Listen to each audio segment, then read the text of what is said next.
"Will you give me a baby?" These 5 words changed everything for Matt, a foreign visitor to the Philippines who never expected such a proposition from a woman he barely knew. In a moment that would haunt him for years, he agreed. 5 years later, he's married to someone else and wondering if he has a child somewhere in the Philippines. The moral and legal implications of his decision continue to follow him, raising questions about responsibility and consequences. Today's video explores 3 real stories from foreigners dating Filipinas, including Matt's shocking tale that will make you reflect on what choices you might make when faced with unexpected propositions abroad. The neighbor feud, when cultural differences spark conflict. Before we dive into today's main story about an unexpected pregnancy proposal, we need to understand the cultural landscape that foreigners navigate when living in the Philippines. Cultural misunderstandings can range from minor inconveniences to life-altering conflicts, and our first story perfectly illustrates this reality. Meet James, an American who moved to a provincial area in the Philippines 2 years ago. Like many expatriates, he was drawn by the promise of authentic cultural immersion, beautiful landscapes, and the warm Filipino hospitality he'd heard so much about. He purchased a modest property in a small community outside Cebu City, excited to experience life away from the tourist-heavy areas. Initially, everything seemed idyllic.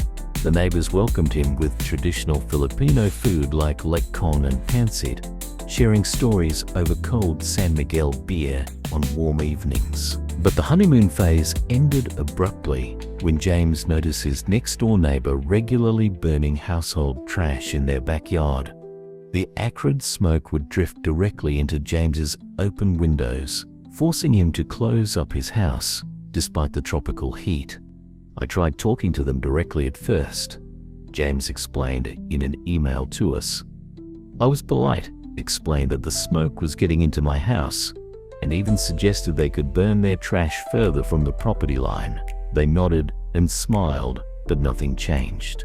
What James didn't understand was that this seemingly agreeable response, nodding and smiling, often doesn't indicate agreement in Filipino culture, but rather a desire to avoid direct confrontation. When the burning continued, James decided to follow what he believed was the proper channel. He filed a complaint with the barangay captain, the local community official. This is where the situation took a dark turn. While burning trash is technically illegal in many parts of the Philippines under the Ecological Solid Waste Management Act, it's a widely accepted practice in provincial areas where garbage collection is limited or non-existent. By involving the barangay captain, James had unknowingly escalated what neighbors saw as a minor issue into a public confrontation that caused his neighbor to lose face in the community. The retaliation began subtly. Neighbors stopped greeting him. Within weeks, James found vandalized security cameras and a dead chicken on his doorstep.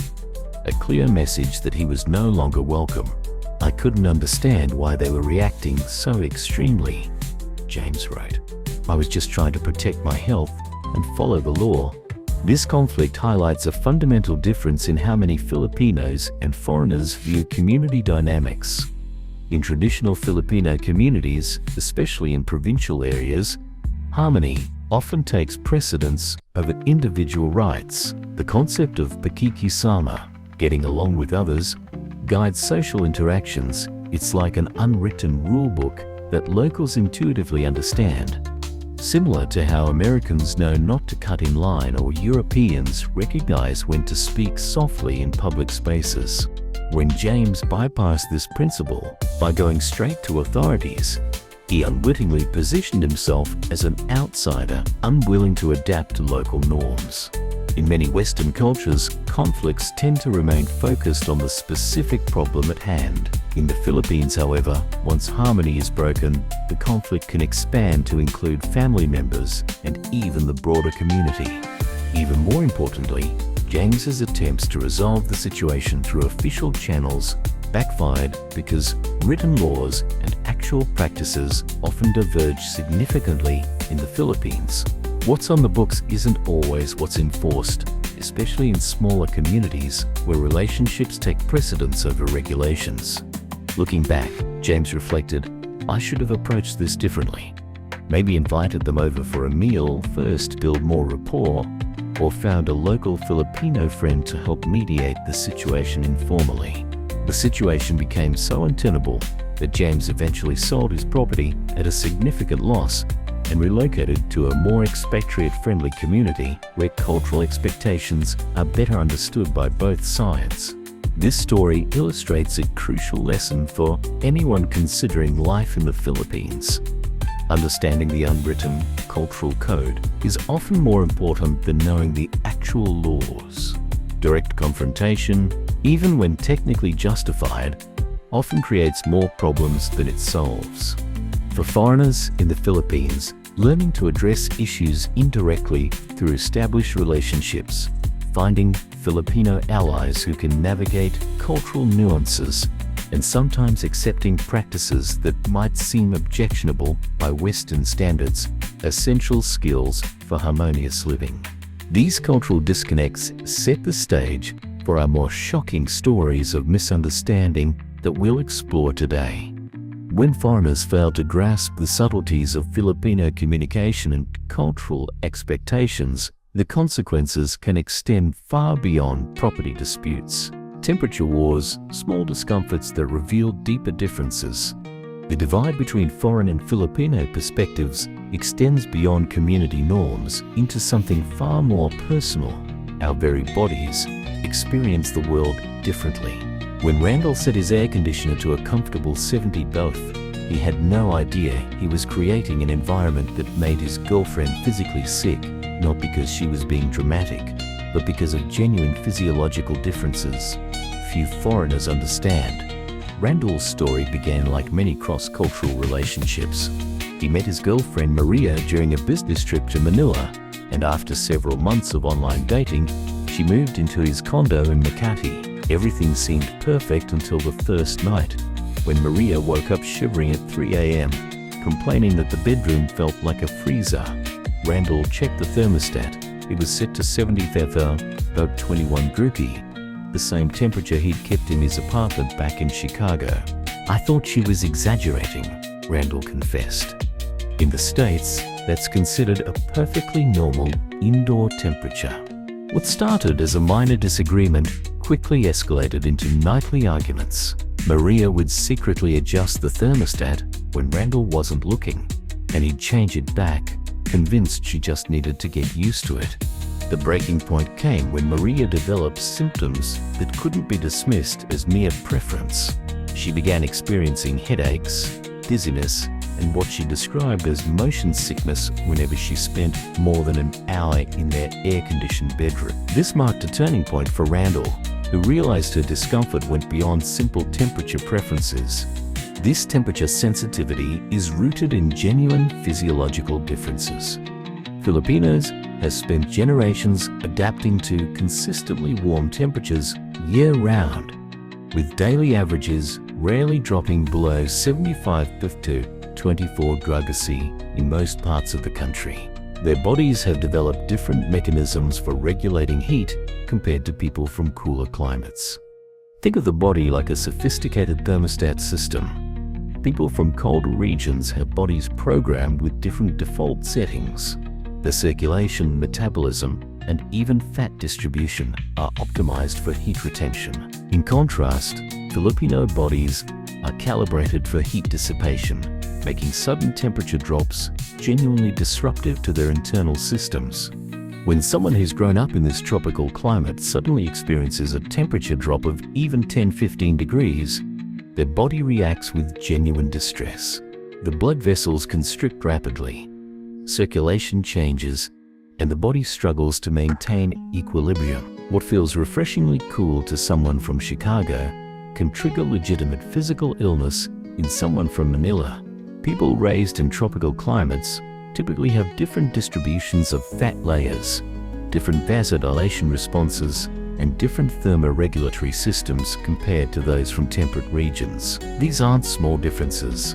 They're fundamental adaptations that affect how the body responds to temperature changes. Many Filipinos also have relatively limited exposure to artificial cooling throughout their lives. While air conditioning is common in malls and offices in major cities, many homes rely on natural ventilation. When someone grows up with fans and open windows rather than central air, their body never develops the adaptive responses needed to handle prolonged exposure to significantly cooler air. I thought she was trying to get her way, Randall admitted. It took me weeks to realize she was actually suffering. This realization transformed how he approached their relationship, shifting from dismissal to curiosity and empathy. The solution he eventually reached highlights how cultural adaptation requires effort from both partners. They compromised on a bedroom temperature of 75 to 74, warmer than Randall's preference, but cool enough for him to sleep comfortably. Maria kept an extra blanket on her side for particularly cool nights. Over time, Maria's body adapted somewhat to cooler temperatures. After about a year, she could tolerate brief periods in rooms as cool as 72 without discomfort. Meanwhile, Randall discovered he'd acclimated to warmer temperatures than he once preferred. Their bodies met somewhere in the middle, a physical manifestation of the cultural bridging happening in their relationship. This thermostat war illustrates a crucial point about cross-cultural relationships. Even seemingly trivial preferences can reveal profound differences in how we experience the world. When we grow up in a particular environment, we tend to normalize our own physical responses to it, assuming others experience cold, heat, or other sensations similarly. For couples navigating these differences, patience becomes essential. The foreign partner must recognize that their partner's physical discomfort isn't an exaggeration. Simultaneously, the Filipino partner benefits from understanding that their partner's dismissal typically stems from ignorance rather than callousness. What begins as a simple disagreement about temperature settings often represents a deeper lesson about relationship adaptability. Partners who successfully navigate these physiological and cultural differences develop skills that serve them well in addressing more complex challenges. By acknowledging the validity of each other's experiences, couples can transform potential conflicts into opportunities for deeper understanding and mutual accommodation. The request was delivered with unmistakable clarity and purpose. Evangeline, as Matt would later learn, was her name, wanted a child specifically, a mixed-race child, and she had identified Matt as her preferred biological trimeter. The proposition was framed as a biological transaction with astonishingly straightforward terms. The indecent proposal, a shocking request. Just as physical comfort zones vary across cultures, so do concepts of relationships and family planning. While negotiating a thermostat setting requires compromise, nothing could prepare Matt for a proposition that would test his moral compass far more profoundly. During a business conference in Manila 5 years ago, a casual conversation at a cafe took an unexpected turn when a woman he barely knew looked him directly in the eyes and asked 5 words that would echo through his life. "Will you give me a baby?" What makes this story particularly remarkable is Matt's response to it. Where most men might have politely declined or quickly exited the conversation, Matt found himself intrigued. The flattery of being chosen, combined with what he described as a sense of adventure while traveling abroad, led him to agree to this unusual arrangement, a decision that would have consequences far beyond those 2 fateful days in Manila. "She told me directly that she was attracted to me and wanted to have a mixed baby," Matt explained in his email. But she was clear that she didn't want or expect a relationship. "She just wanted my seed," as she put it, "and then I could go on with my life." Matt stood at a crossroads where biology, morality, and cultural differences converged. One path led back to the comfortable predictability of his life. The other ventured into unknown territory with consequences he couldn't possibly foresee. This encounter occurred during daylight hours in a respectable cafe, making the directness all the more striking. The casual setting stood in stark contrast to the life-altering nature of what was being discussed. The arrangement proceeded exactly as proposed. Matt and Evangeline met twice, focused solely on conception rather than connection. After their second encounter, they parted ways with no promises of future contact. Matt returned to his home country, and Evangeline disappeared from his life as quickly as she had entered it. Matt, who used the alias Charlie during his time in the Philippines, admitted that the transactional nature of the arrangement appealed to something in his psychology. There was something liberating about the directness, he wrote. No games, no pretense. Just two adults agreeing to something specific.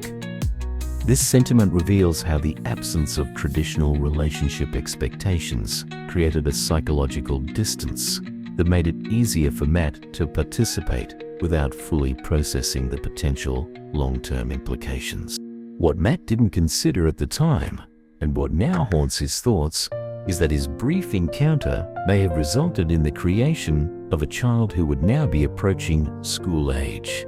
A child who shares his DNA, but about whom he knows absolutely nothing. 5 years have passed since that unusual proposition. Matt has moved forward with his life, eventually marrying someone else and building what he describes as a stable and happy relationship. The Philippines encounter seemed to be firmly in his past until recently, when memories of those 2 days began to resurface with increasing frequency and intensity. While unusual, Evangeline's proposal isn't entirely without precedent in the Philippines. He explains that some Filipinos do approach foreign men with similar propositions. The desire for a mixed-race child is real for some Filipinos, Fee notes. They see these children as having social and economic advantages, particularly in terms of appearance and perceived opportunities.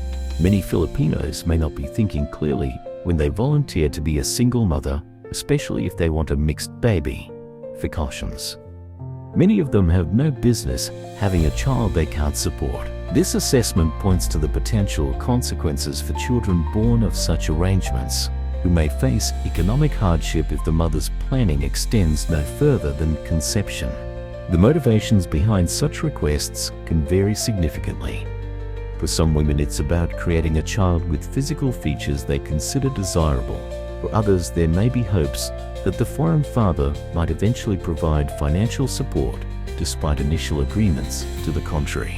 And for some, like Evangeline appeared to be, it's simply about having a child on their own terms, with genetic contributions they've specifically selected. Matt's story illustrates how quickly life-altering decisions can be made when removed from one's familiar cultural context. The combination of flattery, novelty, and the temporary nature of his stay created conditions where normal caution was suspended. What seemed like a consequence-free arrangement at the time has transformed into a complex moral dilemma that touches on questions of paternity, responsibility, and honesty in his current marriage. The lingering question, does Matt have a child? What began as a simple, consequence-free arrangement now haunts Matt with a question no married man wants to contemplate. Does he have a child he's never met on the other side of the world? The fleeting freedom he felt during those 2 days in Manila has morphed into an invisible weight, growing heavier with each passing year. While he enjoys breakfast with his wife each morning, a shadow of uncertainty follows him. Somewhere in the Philippines, a child might be asking about the father they've never known. This is where Matt finds himself now, caught between his comfortable present and an unresolved past. 5 years after those encounters with Evangeline, his life has moved in a completely different direction. He's built a marriage he describes as stable and happy, yet he carries this secret knowledge that threatens everything he now holds dear. The arrangement that once seemed so neatly contained has expanded into a complex web of moral questions and potential responsibilities. Making matters exponentially more complicated is Matt's current marriage. His wife knows nothing about his potential paternity in the Philippines. Each day, they spend together, planning vacations, discussing their own possible future children. Building a life is built on a foundation that includes this significant omission. The security of their relationship rests on a secret that, if revealed, could fundamentally alter how she sees him. The question that torments him seems deceptively simple. Did those two encounters with Evangeline result in a pregnancy? Unlike most of life's uncertainties, this one carries profound implications. If a child exists, they would now be approaching kindergarten age, developing a personality, asking questions about the world, and perhaps wondering about their father's absence. This touches on the very existence of another human being who shares Matt's DNA. "When I draw my family, I leave a space for my daddy," said one 5-year-old in a study on children with absent fathers. "Sometimes I pretend he's just away on a long trip." Research shows that children at this age are forming critical attachments and developing their sense of identity, precisely when questions about biological origins become meaningful. What complicates Matt's situation further is his complete information vacuum. The arrangement specifically excluded ongoing contact. Once their 2 meetings were complete, Evangeline disappeared from his life. No photos, updates, or social media connections exist to provide even the slightest hint about what happened afterward. His imagination fills the void, sometimes with reassuring scenarios where no child exists, other times with vivid images of a child who has his eyes or smile. This uncertainty creates a profound ethical dilemma. If a child does exist, what are Matt's responsibilities toward them? The original agreement explicitly released him from any paternal obligations. Evangeline wanted only his genetic contribution, not his ongoing involvement. But can any agreement truly eliminate the moral responsibility a biological father has toward his offspring? Even if legally protected, Matt must wrestle with what kind of man he wants to be in this situation. If Matt decides to search for answers, he risks destabilizing multiple lives. His marriage could implode under the weight of this revelation. Evangeline's life, whatever it looks like now, would be disrupted by his sudden reappearance, and most critically, a child who may have developed a stable sense of family and identity could face profound emotional confusion. What's particularly telling about Matt's situation is the nature of his curiosity. In his correspondence, he focuses primarily on his own need for closure and certainty. Conspicuously absent is substantial concern about the welfare of this potential child or how his actions might affect them. This suggests his motivation stems more from resolving his own discomfort than from genuine parental concern for a child he agreed to help create. Matt's predicament illustrates how decisions made in moments of poor judgment can have lasting consequences that affect multiple lives. The cross-cultural aspect adds another layer of complexity. He made this decision while in an unfamiliar country, outside his normal social context and accountability structures. The temporary nature of his stay likely contributed to a sense of consequence-free decision-making. He could agree to this unusual arrangement, knowing he would soon return to his regular life, thousands of miles away. This situation is particularly fraught because it involves a life. Most regrettable decisions from our past can eventually be overcome, but the creation of a human being stands apart. If Matt's encounters with Evangeline resulted in a child, that consequence cannot be undone or neatly resolved. It exists as a permanent reality that will continue to develop and evolve throughout a lifetime. The hidden risks, legal, financial, and emotional consequences, that psychological distance from consequences Matt felt in the Philippines may have provided temporary comfort, but it masks a complex legal reality that extends far beyond international borders. What many foreign visitors fail to understand is that Philippine paternity laws can reach across oceans, creating unexpected obligations that follow them home. The Philippine legal system doesn't recognize geographical boundaries when it comes to parental responsibilities, a fact Matt hasn't considered as he contemplates searching for his potential child. The legal framework in the Philippines surrounding paternity creates significant risks for foreigners like Matt. Philippine laws governing child support and parental rights apply regardless of the father's nationality or current residence. Matt could find himself subject to Philippine court orders while living thousands of miles away in America. Without proper legal guidance, Matt remains dangerously unaware of the specific rights and responsibilities that might already be attached to him. Simply reaching out to discover if a child exists could trigger legal mechanisms that Matt is unprepared to navigate. As the video host plainly states, the thing is, if you agree to that, you're putting yourself at risk in a bunch of different ways. Financial obligations represent a serious concern. Many foreigners mistakenly assume support payments would be minimal due to economic differences. But courts may assess payments based on American income rather than local Philippine standards. This creates substantial financial commitments lasting potentially decades. Consider the case of an American contractor who discovered his brief relationship resulted in a child. He now surrenders 25% of his monthly income through a court-mandated international payment system with penalties for missed payments. Beyond standard support, Matt faces an even more troubling scenario: extortion. The video host specifically warns the woman might actually be married and tempting you with sex so that her husband can extort money out of you. Once Matt expresses interest in the child, he instantly creates leverage that could be exploited. What begins as an innocent inquiry could escalate into demands far exceeding reasonable child support, demands backed by emotional manipulation regarding a child's well-being. Travel restrictions represent another severe consequence. If paternity is established but Matt fails to meet court-ordered obligations, he could face legal detention when entering the Philippines. Even worse, international enforcement mechanisms could compromise his passport status and ability to travel globally. The freedom Matt currently takes for granted could become significantly constrained. Health considerations were completely overlooked during Matt's MAFE arrangement. Neither he nor Evangeline underwent testing for sexually transmitted infections or genetic conditions that could affect a child. While Matt wonders if he has a healthy child, he should also consider whether his own health was compromised during those encounters.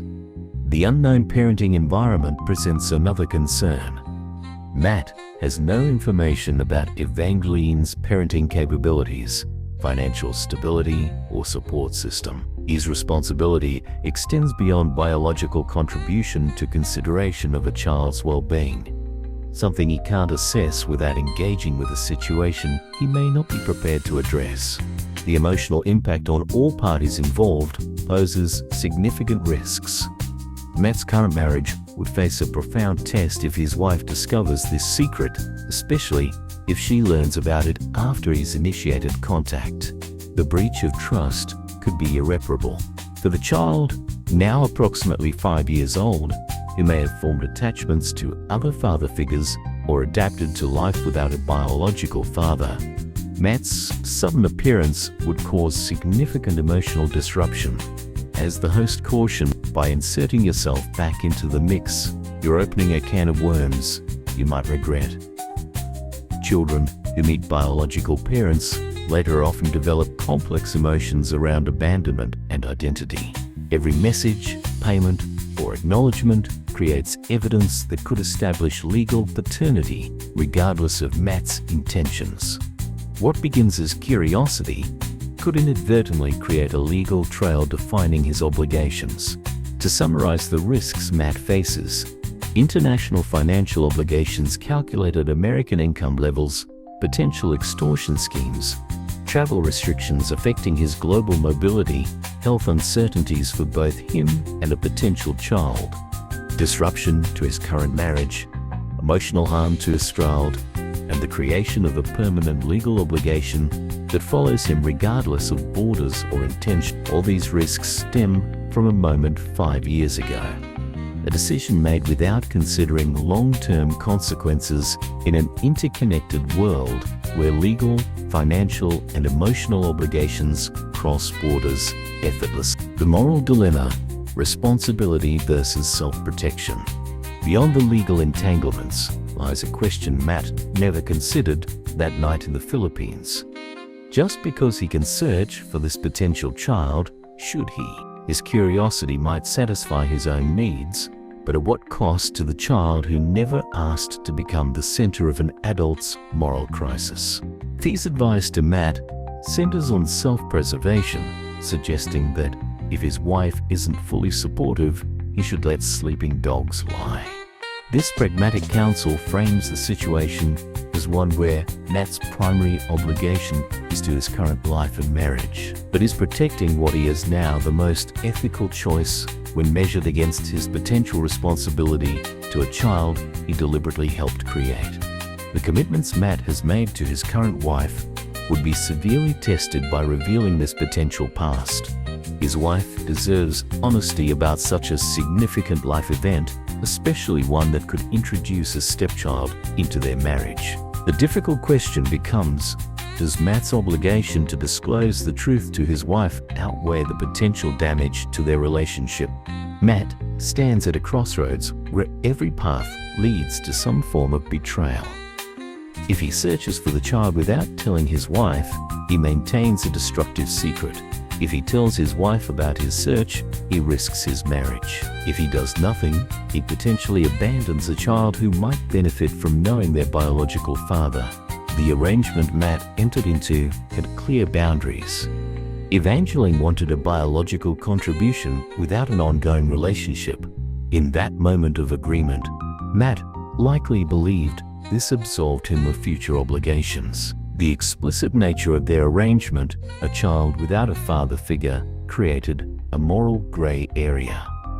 When one party clearly communicates they don't want involvement, does that release the other from ethical responsibility beyond the biological act itself? Yet agreements made between adults don't account for the third person who had no voice in the matter, the potential child. If this child exists, they never consented to growing up without knowing half their biological heritage. This creates an ethical imbalance where two adults made a decision that permanently affects someone who had no say. Medical history presents a compelling case for some form of contact. Genetic conditions, predispositions to diseases, and family health patterns are crucial information that could impact this child's healthcare throughout their life. By withholding this information, Matt might be depriving them of vital medical knowledge. From an ethical perspective, if this child exists, they have inherent rights that exist independently of the circumstances of their conception. These rights include access to knowledge about their origins, genetic background, and medical history, information that only Matt can provide. The ethics become more complex when considering the child's current life circumstances. For nearly 5 years, this child, if they exist, has developed an understanding of family without Matt's presence. They may have another father figure, or may have adjusted to a single-parent household. Any sudden appearance would disrupt this established reality. The principle of first, do no harm, becomes relevant. Would Matt's appearance in this child's life after 5 years cause more benefit or harm? Children at this developmental stage are forming critical attachments. Introducing a biological father who might not remain consistently present could create attachment issues with lifelong impacts. Like balancing scales of justice, Matt must weigh his motivations through an ethical lens. Is his desire to search driven by genuine concern for the child's well-being, or about satisfying his own curiosity and need for closure? If the latter, then introducing himself might satisfy his emotional needs while creating significant disruption for the child. Matt must carefully weigh competing moral claims from multiple parties: the child's right to know their origins, his wife's right to honesty, and the child's right to psychological stability. No matter what choice Matt makes, some ethical principle will be compromised. For men traveling internationally, particularly to countries with different frameworks regarding paternity, Matt's situation serves as a powerful warning. What might seem like a flattering proposition in the moment can create moral obligations that last a lifetime and affect multiple innocent lives. The most difficult reality Matt must confront is that these ethical complications were entirely foreseeable when he agreed to Evangeline's proposal. This wasn't an unintended consequence, it was the direct result of an agreement to create a human life without commitment to that life. The moral burden stems from treating the creation of a child as a casual arrangement rather than a profound responsibility. Creating a child establishes profound responsibilities that cannot simply be waved away through verbal agreements. These responsibilities exist whether one chooses to acknowledge them or not. As we've seen with Matt's story, a fleeting yes can open a can of worms that extends far beyond the initial moment of decision. These ripples affect the decision maker and create waves in the lives of others who never had a say. Key lessons to remember. Cultural contexts transform simple decisions into complex situations. Unfamiliar environments magnify consequences. What seems temporary often becomes permanent.